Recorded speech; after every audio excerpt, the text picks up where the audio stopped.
శ్రీ తలసాని శ్రీనివాస్ యాదవ్ గారు.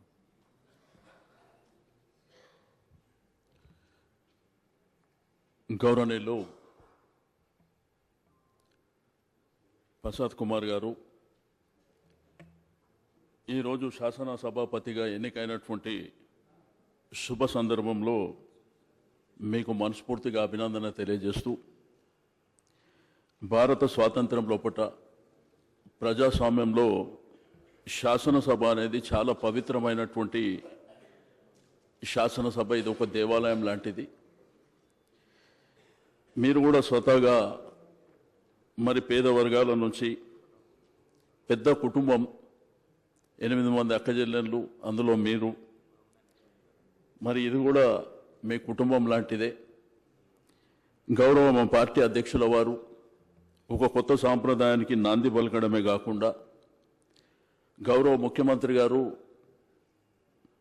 మిమ్మల్ని ఎన్నిక చేస్తున్నటువంటి శుభ సందర్భంలో మరి పార్టీ అధ్యక్షుల వారు, లెజిస్లేచర్ అఫైర్స్ మినిస్టర్ గారు సంప్రదించినటువంటి శుభ సందర్భంలో యునానిమస్గా మీరు ఎలెక్ట్ అయ్యి ఒక సభా సాంప్రదాయాన్ని పెంపొందించే విధంగా, ఈ రోజు నుంచి మీకు పార్టీలకు సంబంధం లేదు కాబట్టి అందరి శాసనసభ్యుల హక్కులని, ఎందుకంటే ప్రజలు ఎన్నో ఆకాంక్షలు మమ్మల్ని ప్రతినిధులుగా పంపించినప్పుడు శాసనసభలో మా పట్ల మాకున్నటువంటి అంశాల పట్ల మాట్లాడతారనేటువంటి ఆలోచన, వారి యొక్క సమస్యలకు పరిష్కారం దొరుకుతుంది ఈ శాసనసభలో అనే విధంగా మరి మన డెమోక్రసీలో ఉంటుంది. కాబట్టి మీకు నేను మనస్ఫూర్తిగా అభినందన తెలియజేస్తూ, మా పార్టీ పక్షాన మీకు సంపూర్ణమైనటువంటి సహకారం ఉండడమే కాకుండా, మరి ఈరోజు ముఖ్యమంత్రి గారు ప్రవేశపెట్టినటువంటి ఈ యొక్క కార్యక్రమంలో మీరు శాసనసభ సభాపతిగా మరి ఆ స్థానంలో ఉన్నందుకు నిజంగా గర్వపడుతున్నామని చెప్పి నేను ఈ సందర్భంగా తెలియజేస్తూ సెలవు తీసుకుంటాను. శ్రీ ధనసరి అనసూయ సీతక్క గారు. నమస్కారం sir. Third Telangana legislative assembly స్పీకర్గా మీరు ఎన్నికైనందుకు చాలా సంతోషంగా ఉంది సార్.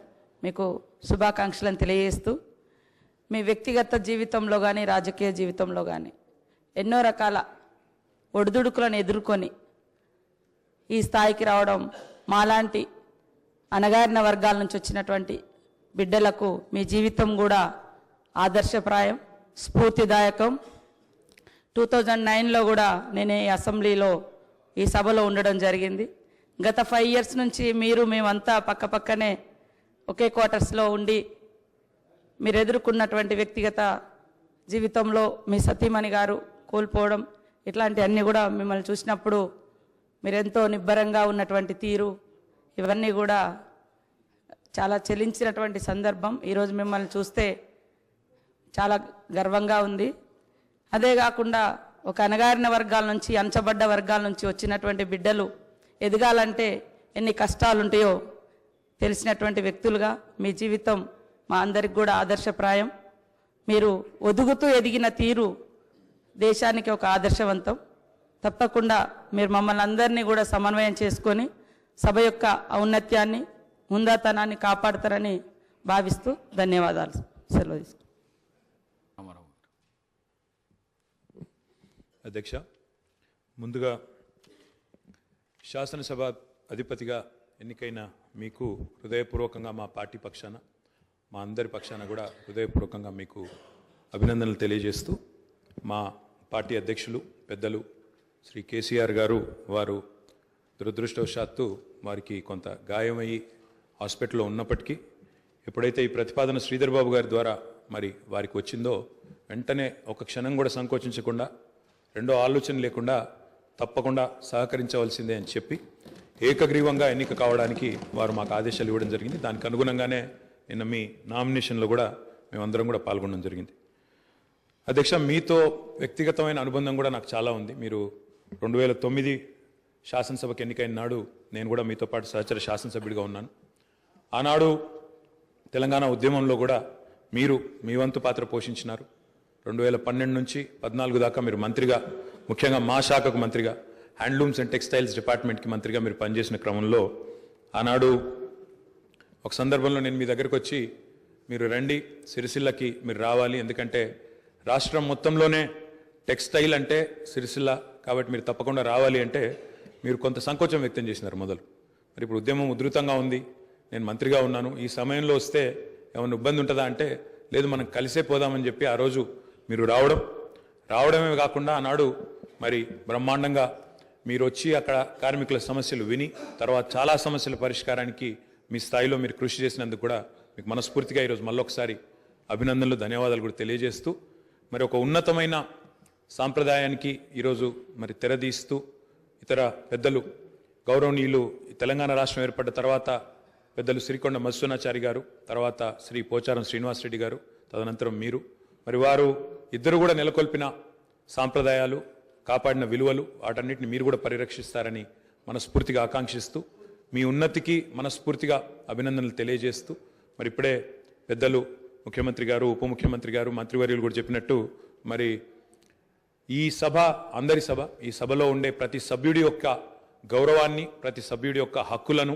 ముఖ్యంగా ప్రజల తరపున మాట్లాడే ప్రతి నాయకుడి యొక్క, ప్రతి గౌరవ సభ్యుడి యొక్క మరి గొంతును వినిపించే విధంగా ఆ బాధ్యత మీరు తప్పకుండా సమర్థవంతంగా నిర్వహిస్తారని మనస్ఫూర్తిగా ఆశిస్తూ మరి ఒక సామాన్య ఎంపీటీసీ పదవి నుంచి ఈరోజు శాసనసభ స్పీకర్గా ఎదిగిన మీ జీవితం ఏదైతే ఉందో, రాజకీయ ప్రస్థానం ఏదైతే ఉందో, ఇది చాలామందికి తప్పకుండా స్ఫూర్తిదాయకంగా ఉంటుందని చెప్పి మనసారా ఆకాంక్షిస్తూ మీ బాధ్యతలో మీరు 100% విజయవంతం సాధించాలని మా పార్టీ తరఫున కూడా కోరుకుంటూ మళ్ళొకసారి మీకు అభినందనలు అధ్యక్ష. Thank you.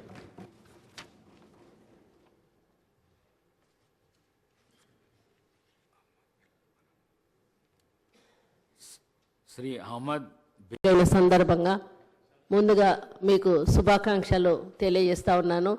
ఈ ఎన్నికకు సహకరించిన అన్ని పార్టీల నేతలకు, అదేవిధంగా మన ముఖ్యమంత్రి రేవంత్ రెడ్డి గారికి ప్రత్యేక ధన్యవాదాలు తెలియజేస్తా ఉన్నాను. ఈ ఎన్నిక ద్వారా కాంగ్రెస్ పార్టీ మళ్ళీ ఒకసారి దళిత పక్షపాతి అని నిరూపించుకున్నది. నేను దాదాపుగా ఇది 5వసారి శాసనసభకు ఎన్నిక కావడం.